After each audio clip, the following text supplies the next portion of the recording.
I'm grateful. I thank God every day that He's given me the opportunity, the ability, the knowledge, the life, and the means to be able to have what I do have. It may not be a lot, but it's more than a lot of people have. And I've been in both places.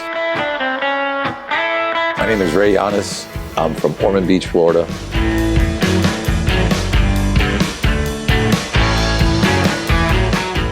Got into motorcycling, at a very early age, like every young guy does, with mini bikes, go-karts, that kind of stuff.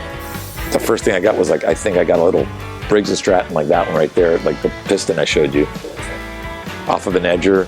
I got a frame for a mini bike. I strapped that thing. I had no brakes. All my shoes had holes, and that was the first thing I had, and I was tearing around in that. And then I got a YZ80, an RM80 Suzuki, and and the cops back then, they'd give chase and they'd chase you home, and my dad just got so tired of it that the last thing I had was that RM80, and he threw it in the back of his truck, and I never saw it again. I grew up with Warren and Billy Lane. When I moved from New Jersey, I moved to Miami. We wound up at the same high school. Billy's a little bit younger than Warren and I. Warren and I in the same grade, but they've been cool since day one, man. I can't lie. Those guys are they're who they are. Wound up getting my first motorcycle, real motorcycle, was a GPZ 550 when I was in high school. I worked at a Burger King, and across the street was a Kawasaki dealership. Cash a check, walk over to the place and give the guy my whole paycheck, When I paid it off, I picked it up and I kept it at a friend's house. So I had a motorcycle in high school that my parents didn't know till my dad caught me on it. Then he told me, you should just bring it home. I joined the Navy 1986. My first duty station was in Orlando, Florida.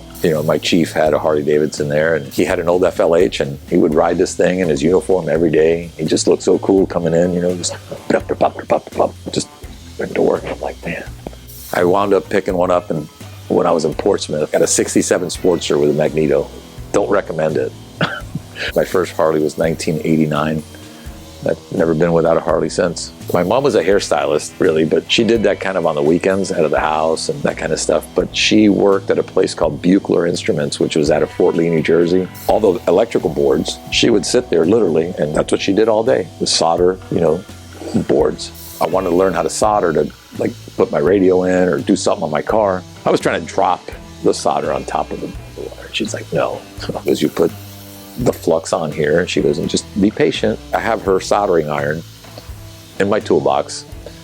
It's old cork style, she taught me how to solder, and I owe her that, and I've always been into cars and bikes. I started with a 66 Mustang, the same car I met my wife in. My dad never paid. He was a cheap bastard, so he didn't pay anybody anything to do anything. So if there was a brake job to be done, he did it. If there was a top end on his Jeep to be done, he did it. If I was helping him work on something and I wasn't doing it the way he exactly told me to do it, I'd know. Never let me quit anything either. The man I am today, everything that I've done in my life, with as tough and a pain in the ass as my dad has been at times, I owe him. I never had the money growing up if I wanted something and I wanted it to run. My first car was actually a 65 Super Sport Impala. That was my aunt's car. He said that the engine was blown. She was gonna junk the car. I said, don't junk it, I'll take it. Me and my buddy, we went to her house and we pushed it from her house to my house.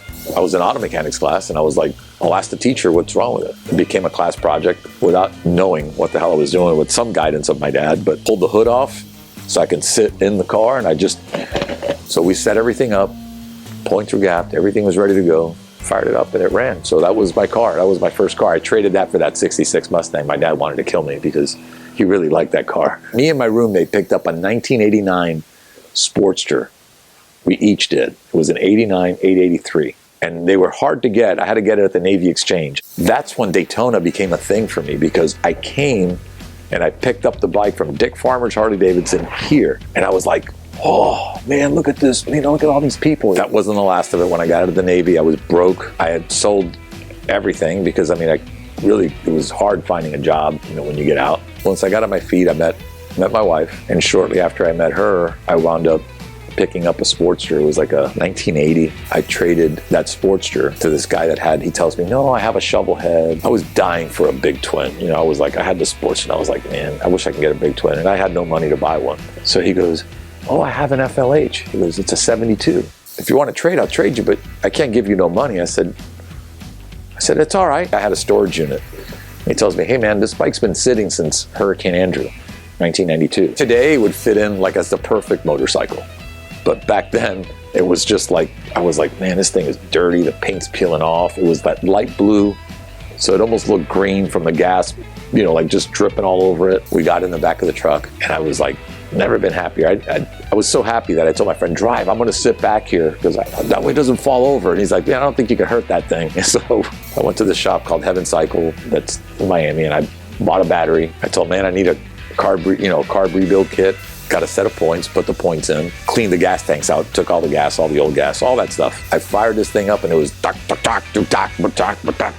it just started. It was like the happiest. I go, man, I got a big twin. I got a big bike now. I ride it to Peterson South when they were at their old location. Down there is a harley-davidson dealership. It was right before Daytona, 99. I was like, man, yeah, you guys are going to Daytona? Man, I wish I can go. So then this one guy, he's from like Boston or Rhode Island or something. He goes, Ray, if you don't go, you ain't got no heart. You ain't got no heart, Ray. You ain't got no heart. Ride that thing.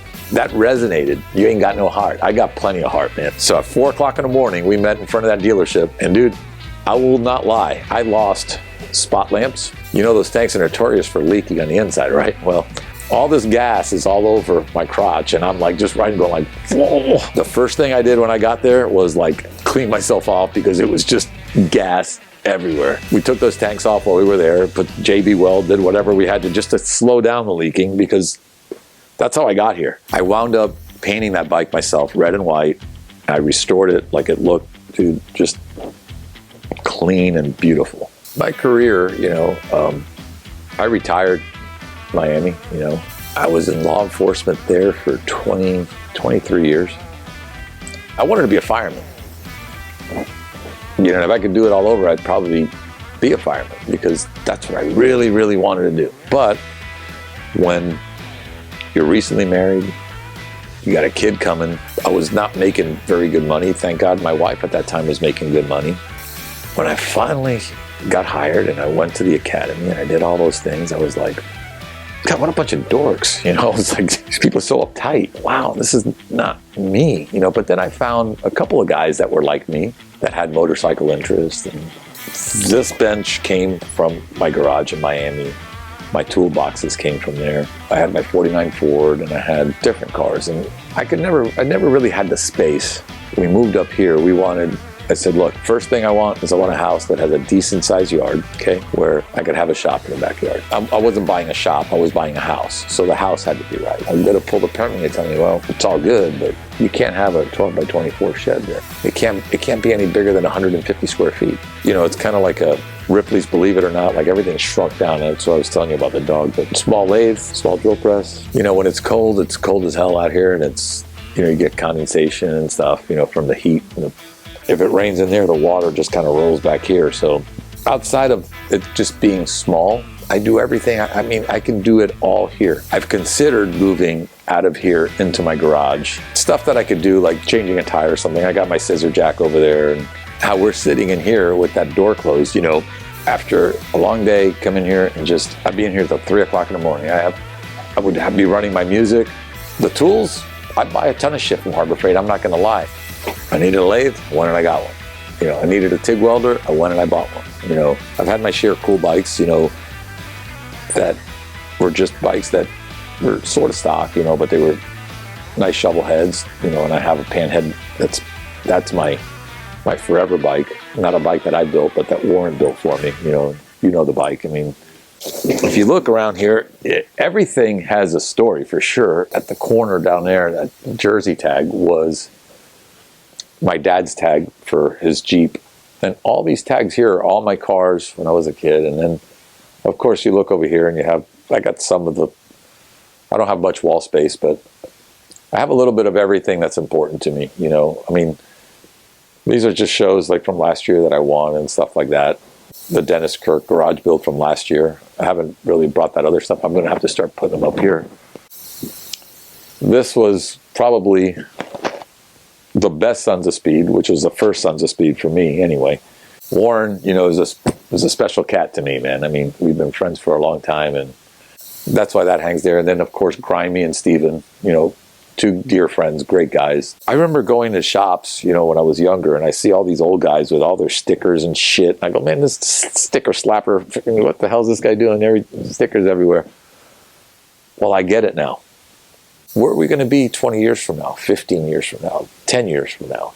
I remember when I was sitting here, you know, with Chris or whatever, and hopefully I'll have a bigger garage by then anyway. You'll find me back here with no motorcycle, turn on my music. This is my happy place. This came out of one of the Roush shops in Mooresville. I have a wheel here from one of Billy's, I think it was actually his first build.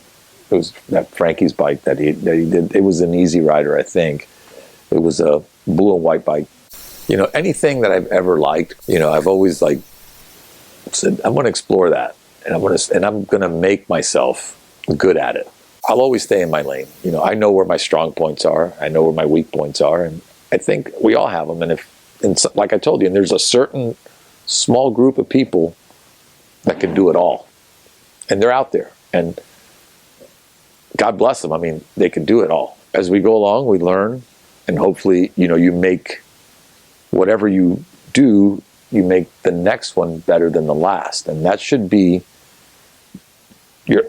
your ultimate goal. You know, it's just kind of like keep your style, keep your thing, keep your rhythm going. All I want, really, if I do anything like that, I could reach somebody that would be like, hey man, look, if you want to do it, just do it. You don't have to be the best fabricator, you don't have to be the best designer, you don't have to be the best mechanic, you don't have to be the best welder, you don't have to be the best anything. Just make sure that what you do is done with self-pride, that you're going to be proud of it when you're done, that you don't take shortcuts, and that it's done the right way. Do it right. I'm Ray Llanes from Ormond Beach, Florida, and I'm a Dennis Kirk garage builder.